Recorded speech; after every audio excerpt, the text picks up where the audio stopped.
Shkëndija e nisi me fitore të thellë 5-0 kundër ekipit nga Gibraltari Europa FC në ndeshjen e gjyrës së parë në UEFA Conference League për sezonin 2026-2027. Autor të golave për ekipin kuqezi ishin Tamba 2 gola, Nzengoje, Kryeziu dhe Besart Ibrahimi nga 1 gol. Me këtë fitore, ekipi kuqezi tani më ka siguruar kualifikimin për raundin e dytë të këtij kompeticioni të garave evropiane. Pas ndeshjes, trajneri Pollozhani i kënaqur me këtë fitore, të cilin realisht edhe e kishin pritur. Patjetër që e priqim një ndeshje të vështirë, por që në momentin që rezultati është i tillë, duhet t'i përgëzoj çunat për rezultatin e thellë. Patjetër që brenda lojës ka problematika të ndryshme që ne duhet me patjetër që t'i korrigjojmë, sepse do na duhet për vazhdimsi.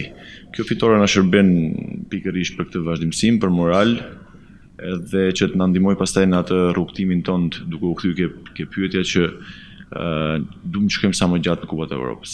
I pyetur se a mund Shkëndija të përsërisë suksesin nga sezoni i kaluar, Pollozhani pohoi se do të ishte bukur nëse përsëritet ai sukses në Ligën e Konferencës.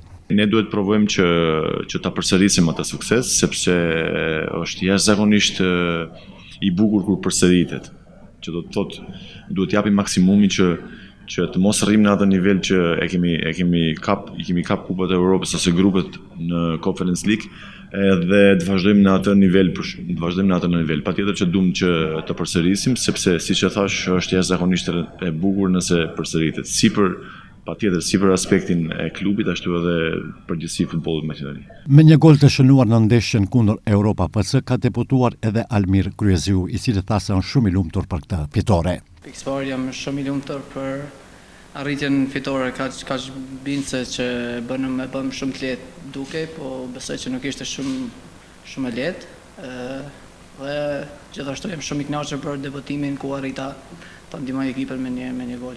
Skuadra tjetër nga Maqedonia e Veriut në UEFA Conference League, Sileksi, gjithashtu kthehet me fitore në xhiron e parë pasi mundi Dinamon e Minskut 1-0 me golin që realizoi Hasukic nga penaltia. Ndeshjet kryese zhvillohen më 16 korriku.